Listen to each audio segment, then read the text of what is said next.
गुजरात में चुनाव प्रचार का यह आखिरी दिन, आखिरी घंटा है। करीब 1 घंटे बाद खत्म हो जाएगा चुनावी शोर शराबा, यानी कि चुनाव प्रचार घंटे भर बाद खत्म हो जाएगा और बस 1 घंटे का वक्त और बचा है। 5 बजे गुजरात में दूसरे दौर के बाद, यानी कि अंतिम दौर के चुनाव प्रचार के लिए खत्म हो जाएगा और उसके बाद 17 तारीख को अंतिम चरण का मतदान होगा। प्रचार के आखिरी दिन कांग्रेस ने अपना पूरा जोर लगा लिया है। दूसरे और अंतिम चरण का मतदान 17 को है, लिहाजा आज दिन भर वार पलटवार का दौर चलता रहा। राहुल गांधी, मनीष तिवारी कांग्रेस के दफ्तर मैदान में कूदे और मुद्दों से ज्यादा मोदी को इन्होंने अपना निशाना बनाया। आखिरी दिन कांग्रेस ने अपना पूरा जोर लगा दिया। राहुल गांधी ने मोदी राज पर उंगली उठाई। राहुल गांधी से लेकर मनीष तिवारी तक ने सबने मुद्दों से ज्यादा नरेंद्र मोदी पर निशाना साधा। मनीष तिवारी ने मोदी से 10 सवाल पूछे। मोदी ने भी किसी को नहीं बख्शा है, लेकिन मनीष तिवारी ने मोदी के जो किए गए काम हैं उनको झूठा बताया और 10 सवाल उनसे पूछे हैं। मोदी ने सोनिया के दावों को गलत बताया है कि 108 नंबर की जो एम्बुलेंस सेवा है वो कांग्रेस के शासनकाल में शुरू की गई थी और इस तरह के तमाम और दूसरे जो वादे थे उन्हें भी गलत बताया। सोनिया से लेकर राहुल और पीएम तक सब ने एक दूसरे पर पलटवार किया है। राहुल गांधी ने मोदी राज पर उंगली उठाई है, कहा है कि यहां पर विकास सिर्फ कुछ उद्योगपतियों का हुआ है, रोजगार नहीं मिला युवाओं को। नरेंद्र मोदी ने भी सोनिया गांधी, राहुल गांधी और प्रधानमंत्री मनमोहन सिंह पर साधा है निशाना।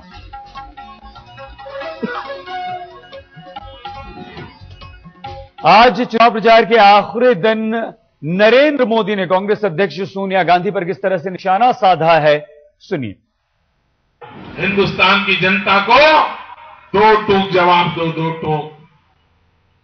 आप देश को विश्वास दो कि पाकिस्तान के साथ हमारी वार्ताएं भले चलती रहे, लेकिन हम कभी भी सर्किट की जमीन, 1 इंच भी जमीन कभी भी पाकिस्तान को देने वाले नहीं हैं। इतना कहने में आपका जाता क्या है? मोदी चुनाव में बोल रहा है, मोदी ठिकाना कर रहा है, मोदी फलाना कर रहा है। ये मैडम सोनिया जी आकर के गालियां सुना रही हैं।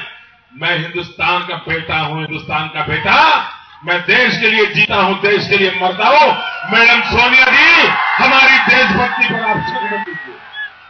मैडम सोनिया जी, आप मुझे देशभक्ति का सर्टिफिकेट मत दीजिए।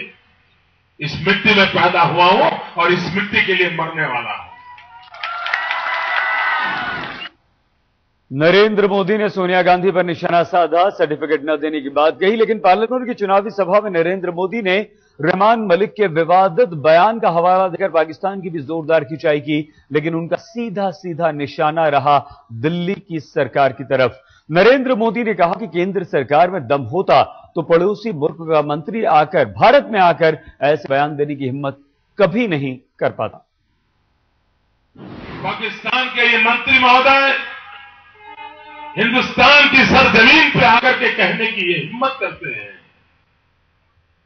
कि मुंबई में जो आतंकवादी हमला हुआ था,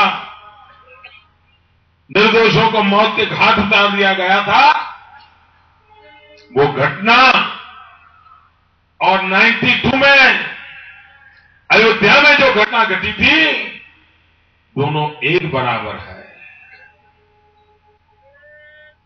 प्रधानमंत्री जी, मैं आपसे पूछता हूं, क्या पाकिस्तान के किसी मंत्री को, पाकिस्तान को, सरकार को हिंदुस्तान के आंतरिक मसलों पर दखल देने का अधिकार है?